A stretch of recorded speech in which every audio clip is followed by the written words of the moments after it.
Olá! Nessa nossa conversa, a gente vai mergulhar num tema assim gigantesco, os atributos de Deus.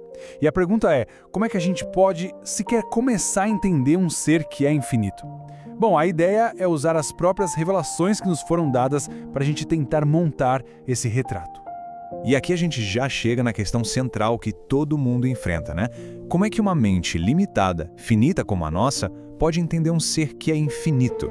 Como é que se entende alguém que é eterno, que não tem limites e que existe fora do nosso próprio espaço e tempo? É um desafio e tanto, mas é um desafio que a gente pode encarar de uma forma organizada. Para começar, a gente precisa ter noção do tamanho do desafio.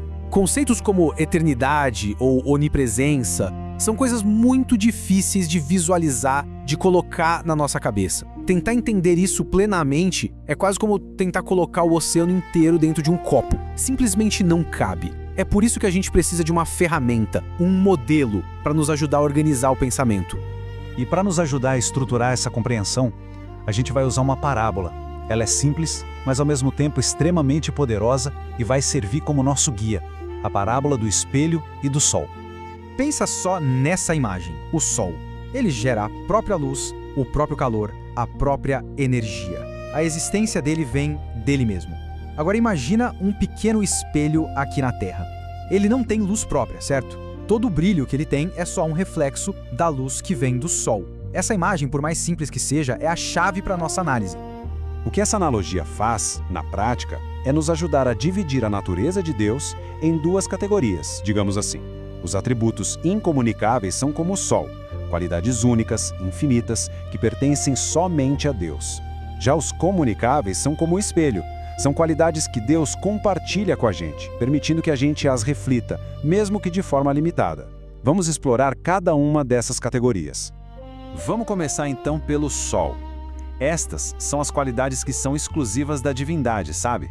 Os atributos incomunicáveis que definem a essência do que significa ser Deus.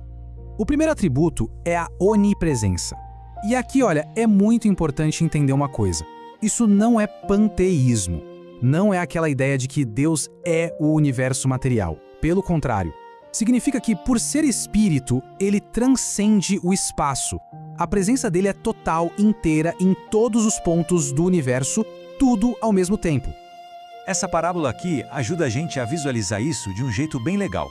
Imagina pessoas espalhadas na borda de um círculo bem grande. Elas podem estar muito longe umas das outras, mas o centro do círculo ele está exatamente à mesma distância de todas elas, não é? Deus é como esse centro, igualmente próximo de cada ponto da criação, sem precisar se dividir para isso. A eternidade é a ideia de existir completamente fora do tempo, sem começo, meio ou fim. Para visualizar isso, tem uma analogia ótima, a parábola da torre e do desfile. Pensa num desfile enorme, daqueles bem compridos, passando por uma rua. Isso representa a linha do tempo. Estando na rua, a gente só consegue ver o que está passando bem na nossa frente, o agora. Mas e se alguém estivesse numa torre bem alta? De lá, a visão do desfile muda completamente. Desse ponto de vista, dá para ver o início, o meio e o fim do desfile, tudo de uma vez só. Ou seja, o ponto aqui é ter a visão completa do tempo, a visão panorâmica, sabe? Em seguida, a onisciência. A grande diferença para a gente é que nós aprendemos as coisas. A gente acumula conhecimento com o tempo. O saber de Deus não, é instantâneo e total. É um conhecimento eterno, completo, imediato, de tudo o que já foi, tudo o que é e tudo o que ainda vai ser. E a própria Escritura reforça essa ideia de uma forma bem direta, né? O entendimento dele não tem medida, não tem fronteiras, é absoluto. E para ilustrar essa ideia, vamos a outra imagem bem legal, a do arquiteto.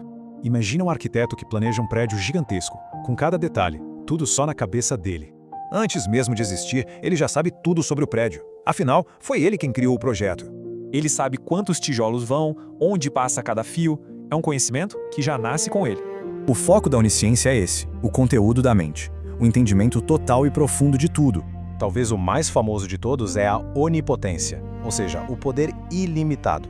Isso quer dizer que ele tem todo o poder para fazer qualquer coisa que ele queira. Mas, e aqui tem um detalhe fundamental, esse poder sempre age de acordo com a vontade e a natureza perfeita dele. Ou seja, não é um poder que opera no vácuo, de forma aleatória. Para explicar isso, as fontes usam uma parábola bem legal. Pensa no inventor e numa máquina super complexa que ele criou. Ele fez as regras, então ele pode suspender essas regras quando quiser. Isso seria uma analogia para os milagres. Nenhuma pecinha da máquina pode impedir o que ele quer fazer. Só que o inventor não usaria seu poder para fazer a máquina dar defeito, entende? Porque isso seria contra o próprio manual, contra o caráter dele. Ou seja, o poder de Deus é sempre guiado pela sua santidade e pela sua fidelidade. E por fim, a imutabilidade. E atenção, isso não quer dizer que Deus é estático, parado, imóvel. Não é isso. Significa que a sua natureza, o seu caráter e as suas promessas são perfeitamente consistentes. Ele não pode ser melhor, porque ele já é perfeito. Pensa num barco sendo jogado de um lado para o outro pelas ondas e numa rocha gigante na costa. O barco, que são as nossas circunstâncias, é totalmente instável. Mas a rocha, ela continua lá, firme. Deus é essa rocha. É por isso que a fidelidade dele é garantida. A sua natureza é estável e imutável, não importa o que aconteça ao nosso redor.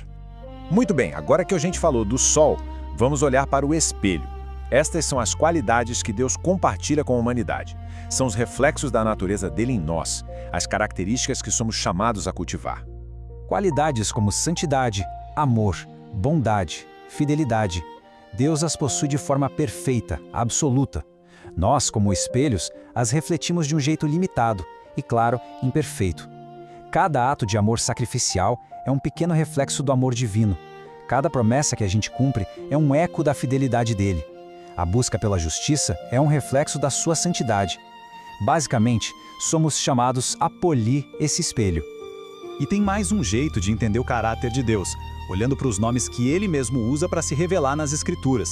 Esses nomes não são só títulos, são autorrevelações.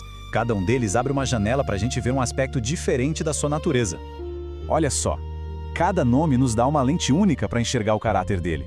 Elohim revela seu poder como Criador. El Shaddai fala da sua provisão, da sua suficiência. Adonai mostra sua autoridade como Senhor. E EHWA, o famoso Eu Sou o que Sou, aponta para sua natureza autoexistente, eterna e fiel.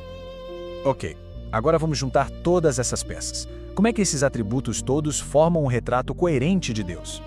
Um ponto fundamental é entender que esses atributos não são partes separadas. Deus não é um pouco amoroso e um pouco justo. Não. O amor dele é sempre justo e a justiça dele é sempre amorosa. Todos os seus atributos operam em perfeita harmonia, formando um retrato unificado de uma pessoa que foi revelada de forma plena em Cristo.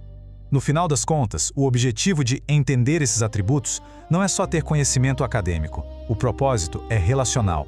Como as fontes apontam, a própria essência da vida eterna está em conhecer a Deus pessoalmente. E isso tudo nos deixa com uma pergunta para reflexão. Entender que Deus é onipresente, onisciente, imutável, mas também amoroso, santo e fiel, como é que esse conhecimento impacta a maneira como a gente vive, como a gente enfrenta os desafios e como a gente desenvolve a fé no dia a dia? Essa é a grande questão que fica.